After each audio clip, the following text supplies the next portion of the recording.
Bonjour, Shalom Uvracha. Le livre de Bemidbar, dans le désert, raconte les difficultés rencontrées par le peuple et ses dirigeants lors de la traversée du désert. Et la parashat Chukat ne fait pas exception, mais elle a la particularité de faire un bond de 38 ans entre le début et la fin de la paracha. La loi de la vache rousse, loi de purification, a été donnée la première année avant l'inauguration du tabernacle, alors que la mort de Myriam ne survient qu'à la fin du séjour dans le désert. Il manque d'eau et le peuple se plaint à Moshe et à Aaron. Alors Hachem dit à Moshe de prendre le bâton, d'assembler la communauté, toi et Aaron ton frère, et vous parlerez au rocher, à leurs yeux, et il donnera ses eaux. Moshe prend le bâton de devant Hachem, comme il lui a ordonné. Puis il dit à l'assemblée, « Écoutez, rebelles, est-ce que de ce rocher nous pouvons vous faire sortir de l'eau ?» Et il frappe le rocher 2 fois, et l'eau jaillit. Mais maintenant, c'est Hachem qui est fâché. Et il dit à Moshe et à Aaron, « Puisque vous n'avez pas fait croire en moi pour me sanctifier aux yeux des enfants d'Israël, vous n'emmènerez pas cette assemblée à la terre que je leur ai donnée. » Quelle faute si grave a commis Moshe pour mériter d'être exclu de l'aboutissement de sa mission? Évidemment, cette question a fait couler beaucoup d'encre et on a compté jusqu'à 25 explications différentes chez les commentateurs. En voici les principales. Alors, Rashi dit que la faute consiste en fait que Moshe a frappé le rocher au lieu de lui parler. Rambam Maïmonide, dans les Shmona Prakim, les 8 chapitres, dit que sa faute, c'est de s'être laissé aller à la colère, en disant « Écoutez, rebelles ». Ramban, Nachmanide, lui, se base sur la suite du verset, qui dit « Est-ce que de ce rocher, nous vous ferons sortir de l'eau ?» Il n'a pas sanctifié le nom divin en laissant penser que c'était eux qui faisaient sortir de l'eau plutôt que Hachem. Ibn Ezra, lui, dit que leur faute, de Moshe et Aaron, c'est d'être tombés sur leur face plutôt que d'affronter l'assemblée.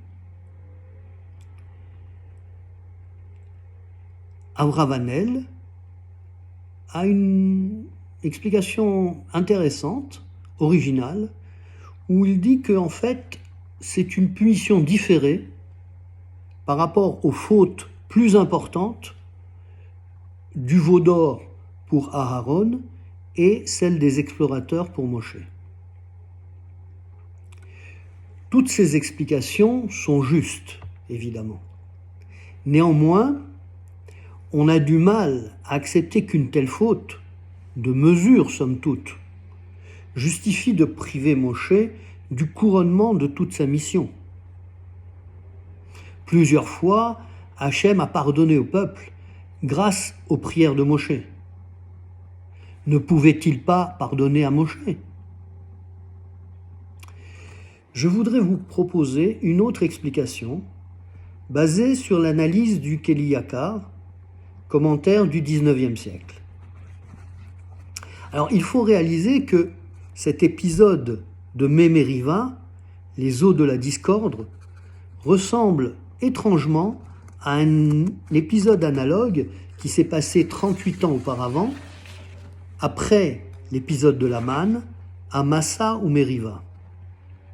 Le Keli Yakar les rapproche, les compare et remarque de nombreux détails différents.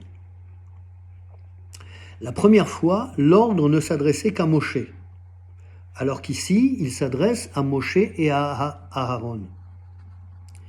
Hachem lui avait alors dit « Prends ton bâton avec lequel tu as frappé le Nil », alors que maintenant il lui dit seulement « Prends le bâton ». Il lui avait ordonné de frapper le rocher devant quelques anciens. Là, il lui demande de rassembler toute la communauté et de parler au rocher. Le bâton est la clé. De quel bâton s'agit-il? On suppose généralement qu'il s'agit du bâton de Moshe. Le Keli Yakar note, après le Chizkuni au XIIIe siècle, que Moshe prend le bâton devant Hachem, c'est-à-dire devant l'arche. C'est le bâton de Aharon qui avait été déposé là, celui qui avait fleuri et donné des fruits, dont on a parlé la semaine dernière. On voit que dans cet épisode, Hachem a demandé à Moshe d'associer Aharon, et même d'utiliser la méthode et le style d'Aharon. On comprend maintenant pourquoi il fallait parler au rocher, puisque le rôle d'Aaron, depuis le buisson ardent, était de parler. Aaron achicha yadati ki daber yedaberhu. Il fallait parler au rocher et lui montrer le bâton qui avait fleuri, et lui dire, de même que ce bâton sec a trouvé en lui les ressources, l'humidité, pour fleurir et donner des fruits, de même toi, rocher, tu vas trouver en toi la force de devenir source. Il ne s'agissait pas de le frapper et de le contraindre, mais de lui parler, le convaincre, l'influencer par l'exemple. Ne pas utiliser le bâton des plaies, mais le bâton qui fleurit. Le rocher est évidemment une métaphore pour le peuple. Comme on l'a dit, il y a 38 ans d'écart entre les deux épisodes. Alors ce n'est plus le même peuple, ni la même génération. Quand ils sont sortis d'Égypte, c'était un peuple d'esclaves, qui avait l'habitude d'être dirigé d'une main de fer et d'être dépendant de ses maîtres. Maintenant, c'est un peuple d'hommes libres, une génération née dans le désert. C'est un peuple qui a étudié la Torah pendant 40 ans et qui a développé sa conscience, qui a mûri.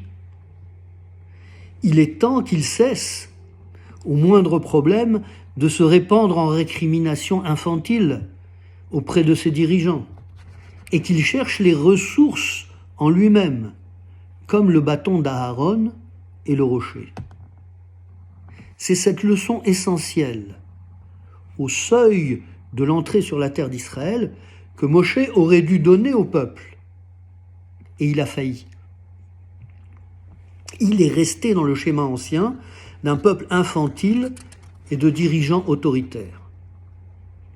Il n'a pas su réaliser que les circonstances avaient changé et que le même problème appelait d'autres solutions. Ce n'est pas tant alors que Moshe a commis une faute, c'est qu'il n'était plus le dirigeant qui convenait à la situation. Et c'est pourquoi c'est Yehoshua qui a mené le peuple sur la terre. Le Rav Saks dit que chaque époque produit ses leaders et que chaque leader convient à une époque. La Gemara dans Rosh Hashanah dit « Yerubbaal dans sa génération était comme Moshe dans sa génération. Bédan dans sa génération comme Aaron dans sa génération. Yiftach dans sa génération comme Shemuel dans sa génération. » Plaise au ciel, Yehi Ratzon, que nous soyons une génération adulte et responsable et que nous ayons des dirigeants participatifs qui nous considèrent comme tels. Shabbat Shalom.